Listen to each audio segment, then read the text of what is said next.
Welcome to our today's show, The Voice of Reason. I'm your host, Okwiri Clinton. And in the bench today, we have got two young aspiring youths of this particular nation. To my far right is none rather than Faith Nanjala, all the way from Machakos University, and also a serious linguist of this particular nation, together with one and only one, Brian Njata, the CEO, Touching Lives Foundation, freelancer, yani mwandishi wa kiakademia. Vile vile, is also a serious consultant of investment affairs. That is the two gentlemen we are having. Karibuni sana. Asante sana. How is the going? We are doing well. You are doing well? Before we start, it is good to sanitize. Sanitize. Thank you. Corona. Lazima tu sanitize gari. Wewe unaninyonga hivi ni sanitizer. Hey, young man, you are blessed. It looks like you are entangled. Wonderful. In our today's show, our topic is entitled with a very good word that all of us are aware of. If you check your online dictionary, there is this term that is coming up called entanglement. Today we wanna wrap it up from these young youths. What is relationship entanglement? Have you ever been into a relationship? Yes. How did you find it? It was stressing at first, and after a while, I got used to it and I fell in love. Well, that is interesting. Young people can fall in love. It is difficult to start, but when you start it, it is very interesting. Mr. Brian, have you ever loved anyone? Yes, I've loved someone. Okay. Yes. You mean someone, not many people? Yeah, just one. Just one? Yes. Wonderful. So, there is this upcoming word that has been on the rise throughout this week called entanglement. What is your understanding of the term relationship entanglement? It's being in a situation that the circumstances have brought you together and you are able to come out of that web in a way. So it is just a web, eh? It's a web. It is a web that has combined a lot of relationship affairs. Yes. Have you ever been into this situation? No. Yes. So you must, but do you have friends who have been entangled? Quite a number. Do they share out their entanglement? Some of them? Oh wow. Mr. Brian, kama boy child, hii maneno ya entanglement, tunasikia kwamba nyinyi ndio mnaileta sana. Hebu tueleze, wewe unaelewa hii entanglement ni nini? Hii relationship, are you a relationship cartel? you know Clinton, I'm a relationship cartel with a detailed manifesto. Wow. I told you I can smolder you with love, Okay. until you apologize. Wow. Sanitizer. Wonderful. So actually this word, that the upcoming word, is entanglement. Yes. It's a very serious word. Have you heard of it? Yeah. Have you come across it in the social media? Yeah. Have you used it? No, I've not used it. Oh, wow. Have you ever been entangled in a relationship? The word entanglement, it comes from your own perspective of a relationship, because there are some ambao wako in serious relationships, and you can also describe it as entanglement. They are entangled in serious relationships. Oh, this is interesting. Now, to move very fast, I will start with you as we start this particular show.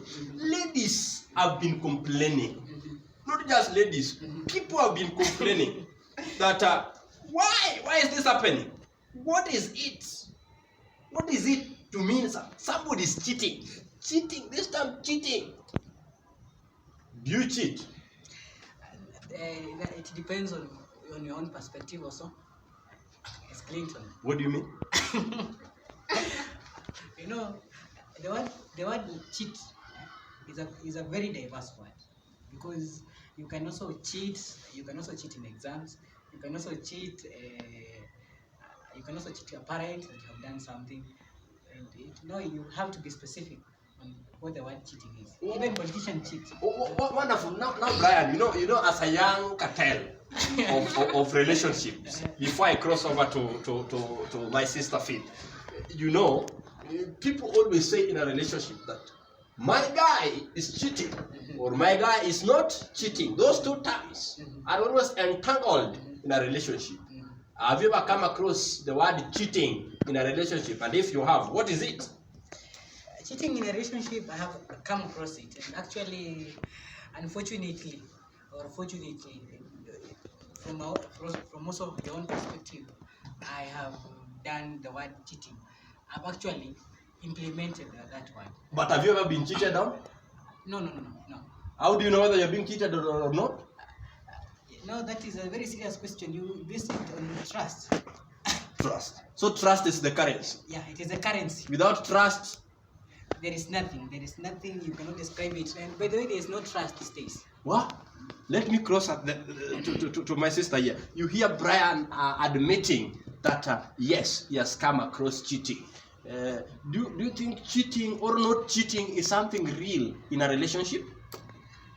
It depends with why you are cheating and why not you are cheating. But cheating, quote unquote, it's there and it's real depending on the people in a relationship. Have you ever cheated anyone? So many times. Oh, wonderful. To my own advantage, that is. To your own advantage. Yes. So under what circumstance does a lady, a beautiful lady of your caliber, finds a handsome young man, but they still cheat? Some few circumstances that will lead someone into cheating. If a man pushes you to the wall and you think like he's wasting your time, I think that's the time that you cheat. Or if your man is cheating on you and you want to revenge on him, some ladies do cheat. Pole. Hebu nipeleke pole. Sanitize ikae vizuri. You know you've said something when you are pushed to the wall. When your man pushes you to the wall. When he's not giving you what you want from that relationship, you go out there to look for what you need. And that process of going out to look for what you need, that is cheating. And what is it that you need in a relationship? That maybe you need money, maybe you need him to take you out, he's not taking you out. Maybe you need him to show you some love, affection, he's not doing that. Yes. And maybe your best friend is being shown what you want, so you go out there and try to find. Wow! This is interesting. This is wonderful, Mr. Brian. Kama boy child, kwa nini msipatia watu vitu wanataka? Mnawafanya waende nje watafute. You know, Clinton, I must respond to. She has made serious allegations. Yes. And it is very cantankerous if I don't respond. What? Time is on yours. No, why do you cheat? She has said that she wants to sanitize cheating. Yes. And saying that it is good to cheat to your own advantage. That is just sanitizing a mistake. And cheating is not good. But I want you to get hold of this. They want you to provide some things. You're not providing. And you are not providing for them, so they are forced to look for it outside. Why? No, okay. For us men, we actually provide the most essential element of a relationship. You are an essential service. Yes, I'm an essential service provider. Wow. No, the most essential service element, you know what it is. Yeah? We do a very good, serious job. Yes. There. No, I don't know what she is trying to say. We don't provide. You know, when you get into a relationship, there are expectations and there's reality. And when you start dating someone and they're not meeting your expectations, when I start dating you, I expect you to show me some love. But the reality in that relationship, it's different from my expectations. That's when I think of cheating. How does a man know your expectations? Yes. Whenever you get into a relationship? You're supposed to talk at the beginning of the relationship. You tell him these are my expectations in this relationship.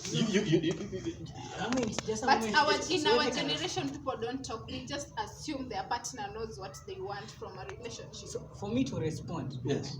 She has said you just talk with the partner. If you come and tell me that Brian, the first day we have, she has decided to become a girlfriend, that Brian, I need money.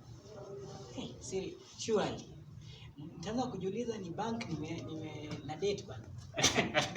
You are becoming a financial output. You know, I'm an investment consultant, not a financial provider. Wow. So why do you go to a relationship with expectations? expectations of providence that only a man should accomplish. I Not mean, is necessarily. relationship entanglement only limited to girl child's expectation towards the boy child? I have a question. Why do people get into a relationship? My expectations are not necessarily like being provided with luxuries and money and stuff. No. Maybe I have emotional expectations. Yes. I want this man to love.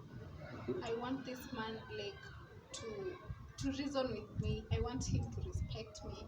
I want him to be compassionate. Maybe those are my expectations. So I'm not talking necessarily about money and being taken out. The material, the materialistic bit of it. Yes. Okay.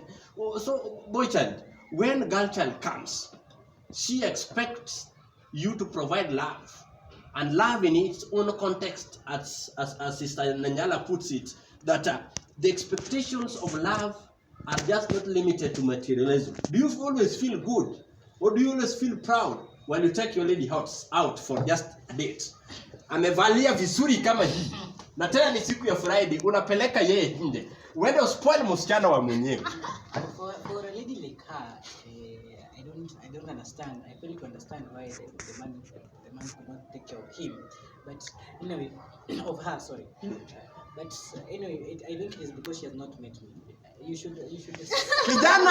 Kijana anarusa mistari kwa kamera, lakini hakuna maneno. No, wonderful. Meaning you always feel comfortable kupeleka msichana mrembo nje ili aende. Have you ever felt the urge like it is now the lady who you go out and she pays bills? Actually, I think this is the time that these ladies should start also providing for us. Okay, not providing, but generally also helping. Sometimes I can go with you to Garden City and maybe to Java and take maybe for coffee date. Yeah? Then maybe you just buy coffee. At least for once, show me that you can do something for me. Wow. These ladies want all of us want us to do those things, but allow me bring my faith on the faith. Is it really something that you may embrace? For us to do away with this entanglement, one of these fine days, ukuchukue kijana